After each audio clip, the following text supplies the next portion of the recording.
Bienvenidos. Soy Cristina Mápez, técnico académico del Jardín Botánico y estoy a cargo de la colección etnobotánica. Hoy les voy a hablar de sabores mexicanos, nuestras plantas comestibles. México es un país megadiverso. Es un país megadiverso, significa que tiene un sinnúmero de especies de plantas y de animales. Esto está dado por varias características de nuestro territorio mexicano, en donde la posición geográfica que tiene, donde cruza el trópico de Cáncer y además su historia geológica hace que tenga características muy especiales. En particular está también cruzado por toda una serie de cadenas montañosas, la Sierra Madre del Sur, la Sierra Madre Occidental, la Oriental, y esto hace que entonces tenga presente un terreno muy accidentado. Además tenemos altitudes que van desde el nivel del mar a 0 metros hasta 3,000 metros. Esto hace también que se vayan a presentar, por lo tanto, diferentes altitudes, diferentes temperaturas y diferente precipitación. Esto hace que entonces se traduzca en un sinnúmero de ecosistemas o tipos de vegetación. Aunado a esto, es un país que desde el punto de vista cultural es muy diverso, ya que tiene 62 grupos indígenas que tienen un gran conocimiento de su entorno. Los estudios que se han venido haciendo muestran que hay alrededor de 23,000 especies vegetales. Se calcula llegar a 30,000. De estas especies hay 7,000 aproximadamente que son útiles, donde vamos a tener desde plantas comestibles, medicinales, artesanales, en fin, un sinnúmero de categorías antropocéntricas.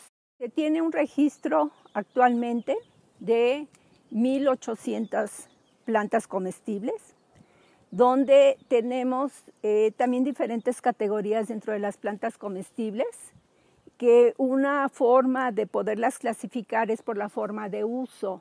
Entonces tenemos entre las partes usadas tenemos hojas, semillas, tubérculos, flores y también se elaboran ciertas bebidas a partir de ellas. Dentro de las plantas comestibles de México tenemos plantas silvestres manejadas en diferentes grados de manejo y cultivadas. Las plantas comestibles se pueden clasificar, o una forma que podríamos tomar en cuenta son las partes de la planta que se utilizan.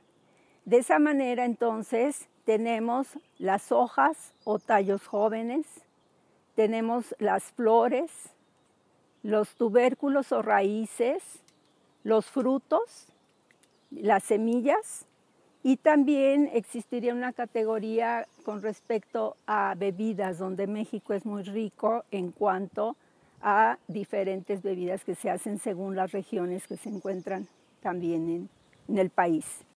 Las hojas y los tallos tiernos son partes de la planta que se consumen y son conocidas como quelites. Los quelites vienen de la palabra náhuatl quilit, que significa verdura. Entonces son nuestras verduras que generalmente se encuentran asociadas a la milpa y son recolectadas en época en que se producen, cuando aparecen las primeras lluvias. Aquí tenemos representado el quelite cenizo, que corresponde al género Chenopodium. El quelite cenizo, de hecho, es pariente del guasontle, que en el guasontle se utiliza la inflorescencia. Y la gente confunde mucho al quelite cenizo con los quintoniles. Los quintoniles pertenecen al género Amaranthus y son los parientes silvestres de la alegría. Tenemos muchas especies en México que se utilizan como quintoniles. Otro de los quelites importantes es la verdolaga, que se le ha puesto mucho interés en los últimos tiempos porque se le han hecho últimamente análisis donde tiene alto contenido de aceites omega. Otro de los quelites son los romeros, que ahorita hubo en gran cantidad y que, bueno, generalmente se cultivan en suelos salinos y, bueno, son para preparar entonces el mole con romeros. Ahorita está acabando su producción ya en esta época. Esto quiere decir que también estos alimentos son estacionales. De hecho, ahorita no hay muchos quelites porque se establecen durante la época de lluvias. Los quelites juegan un papel muy importante en la dieta porque son una fuente importante de proteína. De hecho, los quintoniles, por ejemplo, llegan a tener muchísimo más proteína o a la par que la espinaca, que se considera que es uno de los alimentos más ricos desde el punto de vista nutritivo. La espinaca es introducida a México, no es originaria, mientras que estos recursos son originarios del país. Juegan un papel muy importante en la dieta porque cuando todavía no hay maíz o no hay ciertos otros recursos, en muchas casas la comida del día es unos quelites cocinados junto con tortillas y una salsa. Entonces, son una fuente importante, además de proteína, de minerales y de vitamina A y de calcio, que estos recursos faltan mucho en la dieta de los mexicanos. También tenemos plantas que se usan para condimentar, como es este caso de la hierba santa, que en muchos huertos familiares tienen esta planta para entonces agregársela a los frijoles o hacer un pescado al horno envuelto en estas hojas, le da un sabor muy especial. Otro ejemplo también es el género Opuntia, que bueno, me interesa mostrar esto porque visitando el mercado de Jamaica veo los cladodios tan grandes que se están vendiendo ya y que, bueno, la gente lo utiliza mucho para hacer su canasta de nopales y vender en pequeñas cantidades. Este es Opuntia ficus indica, que es de milpalta, y bueno, ya el tamaño que está alcanzando.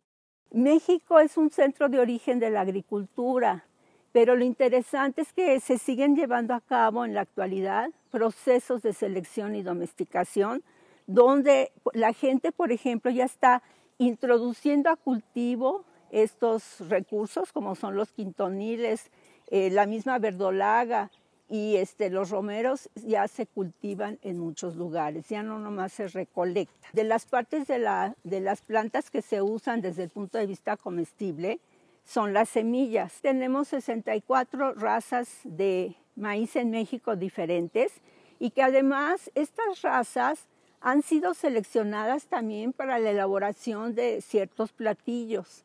Entonces, por ejemplo, cuando se hace el pozole, se utiliza generalmente el maíz cacahuacintle, que es un maíz que es harinoso y que tiene la capacidad de, cuando se pone en contacto con el agua, pues absorbe esta agua y hace la textura que necesita el pozole. Están usando también el maíz ancho, que como se ve sus granos, pues es un grano total muy ancho, de ahí que venga el nombre de esta raza. Se ha puesto mucho interés en el maíz azul, pero el verdadero maíz azul, porque muchas de las tortillas se pintan con colorante y bueno, se ha puesto mucho interés porque también el maíz azul, el color azul, tiene antocianinas. Eso hace que sea antioxidante.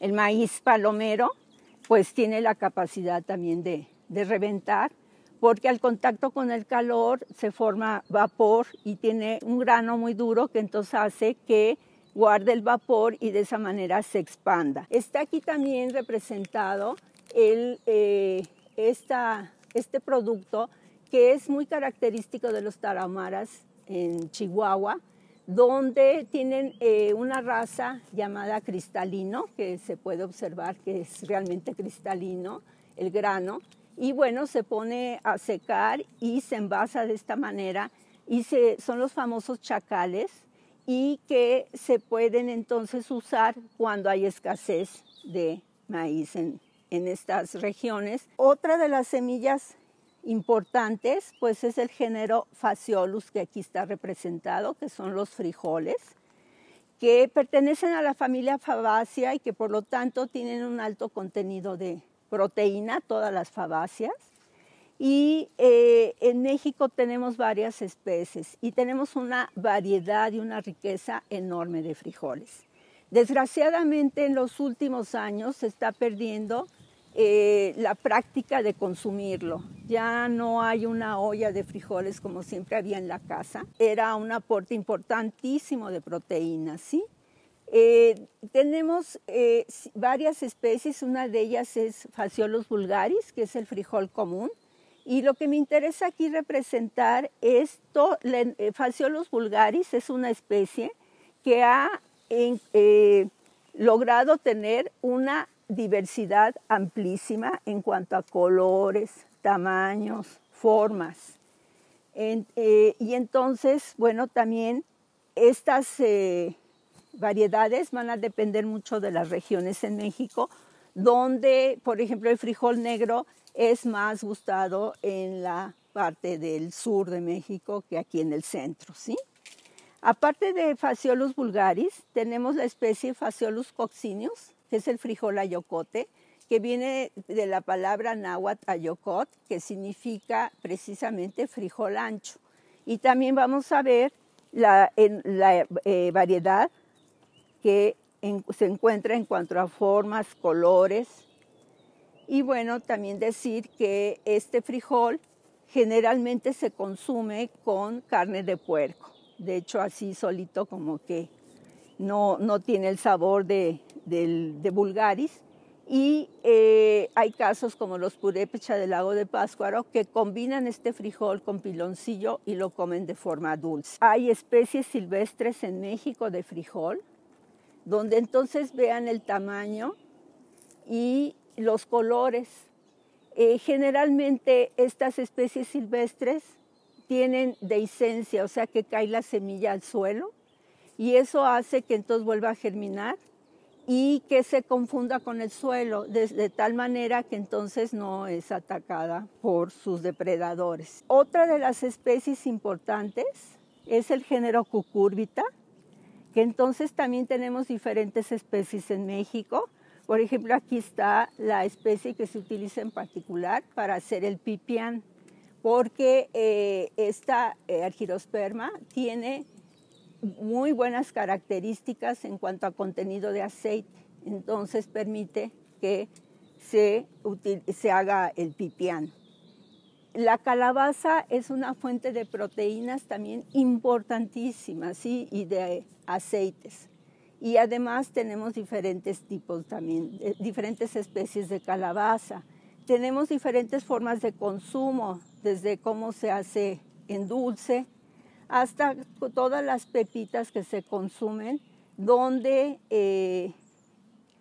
también se ha introducido esta pepita, que es mucho más ancha y tiene más carnita, se puede decir, pero que esta especie es introducida, la están trayendo de fuera porque es Cucurbita máxima, pero entonces compite con la pepo o la Argyrosperma que se vende en los puestos de semilla. La alegría, esta planta es el género Amaranthus, tenemos 2 especies en México y es la famosa alegría con la cual se elabora el dulce y se hace un sinnúmero también de harinas, de pasteles, de barras energéticas y se le ha puesto muchísimo interés a nivel internacional porque esta semillita tiene una cantidad de proteína que va de 13 a 17%. Si la comparamos con el maíz, que es un 10%, el trigo 9%, podemos hablar de la riqueza que tiene en cuanto a proteína. Pero no solo eso, su balance de aminoácidos es lo que se acerca más a una proteína ideal, y aparte tiene un alto contenido de lisina, lo que hace que sea muy bueno se ha visto que este aminoácido es muy importante para la memoria.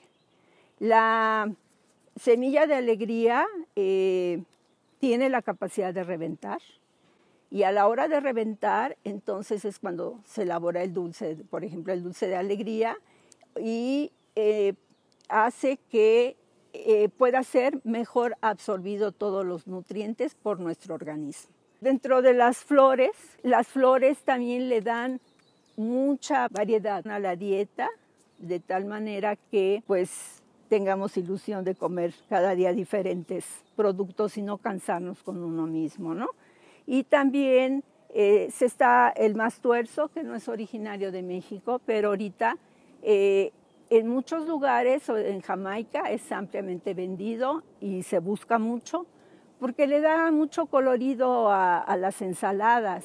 Y bueno, este colorido tiene toda una razón de ser, porque no es nomás que qué bonito se ve en nuestro plato, sino que los colores son fuente de ciertas sustancias. Entonces el ser amarilla, anaranjada, es una fuente de caroteno importante, ¿no? Entonces es recomendable siempre en una ensalada poner todos los colores posibles que tengamos. Tenemos también el colorín, donde hay varias especies que también se usan como flor, y bueno, también generalmente lo que se hace es sacar el estilo y los estambres para poder ser, entonces se pone a cocer y se capea, ¿sí?